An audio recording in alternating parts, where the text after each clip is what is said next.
Hey guys, and welcome to the server guide for the YouTube community's Minecraft server. That was a mouthful. I think I probably messed up there.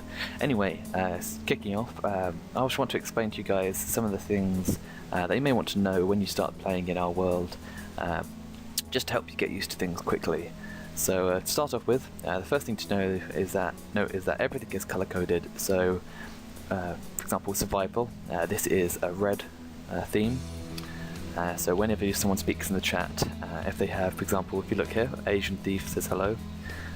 He's got some red survival and red before his name, which means he's in the survival world. So it's pretty easy to locate your friends if they're in another world, or if you want to go and find them. It helps you tell the difference between certain teleporters and so on. So it's nice and clear. This is on all three of our worlds, on the game world, creative world, and survival world. And each world spawn, you have a list of commands which you use off that world. Now I won't go through them right here, but you can check them out when you start playing. This video is intended to be pretty quick and short and concise, just to help you guys get used to the server. So I'm just going to start off with the survival world, and what we've got here is when you spawn, we want people to be spread out and have their own space. So that not everyone's building in one place, and also to make it harder for people if they're trying to grief, which isn't very nice. So we're just gonna spawn here. I've got an open hand, so nothing in my hand. I'm gonna right click on the sign, and it gives me a random spawn out in the wilderness. So what I'm gonna do is I'm gonna head over here, and I'm just gonna place down a chest and a door. So let me just find one. So here we've got a chest, and then let's get a door too. And here we've got a door. So what we're gonna do is I'm gonna place them down. And you can actually lock these, so despite the fact that some people could break through your house, locking doors can signify that it's your house, you don't want anyone entering. Also chests, when you lock a chest it means no one can destroy it, and it also means that only you and admins can access it. So this is a pretty useful tool if you're trying to protect your stuff and your home, and also gives you a little bit more of a home safe. I forgot the term. Anyway, moving on before I embarrass myself even more. If you type /lock, very simply, and then you interact with the object you want to lock. You can use this with more than just a door or a chest.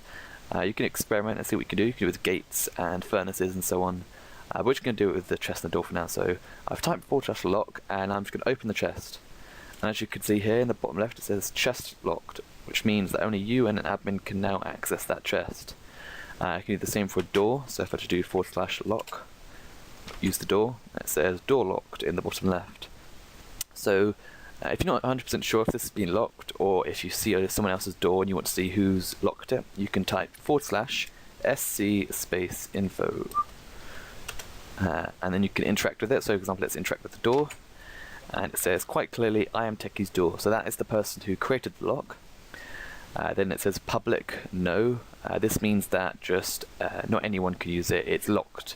However, if I wanted to, I could lock the door and then make it so people could still use it, and then I could relock it when I wanted to. For more complicated stuff like this, just ask an admin or a moderator when you get into the server, and we'll help you out. You can also allow certain people to use the lock, and also deny certain people to use the lock, but we'll get into that later on.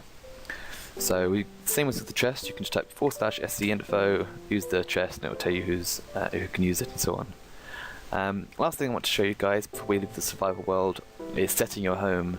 So you've got out into this wilderness, you've just made your home, it's a nice house, you've got all your stuff in it, but then you want to go play like PvP games or play creative.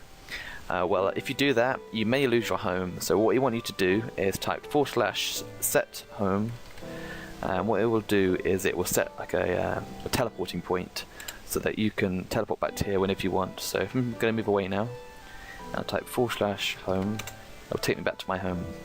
So this is pretty useful for getting back to your house and so on. So that's about it for survival mode. Let's go back to the spawn by typing /spawn.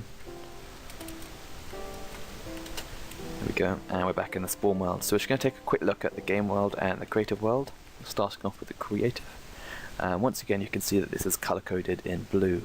So we're going to skip over these commands again. If you're interested, you can check out the commands when you join.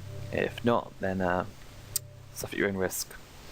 So we've got two signs here, which are command signs, so you can click them and it will make you creative.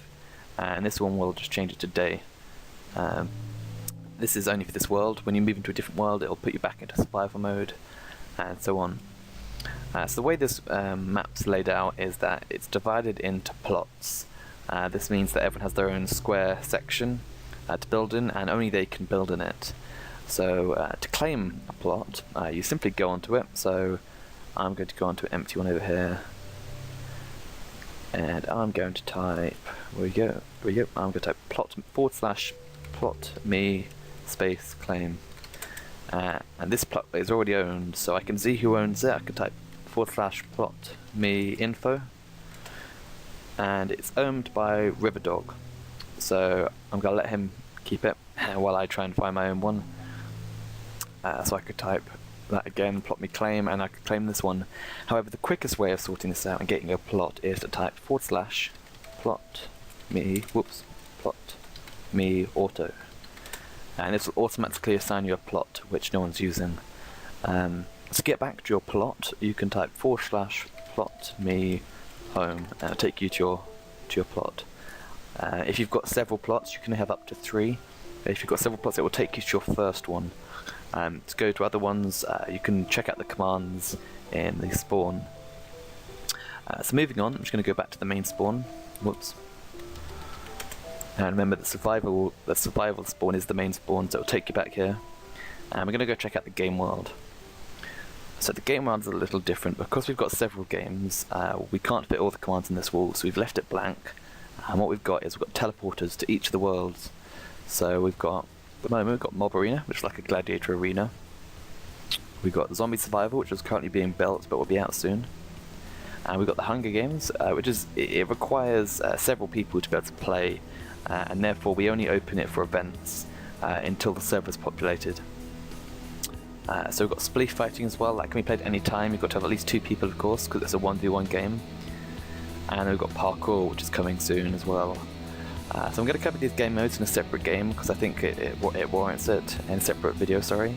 I'm going to go through each of the settings, how to play them, and so on. So hope you guys enjoyed this video, hope it's been useful. Come check out the server, the IP will be in the description. If you have any questions, feel free to say them below, and contact an admin. Thanks for watching.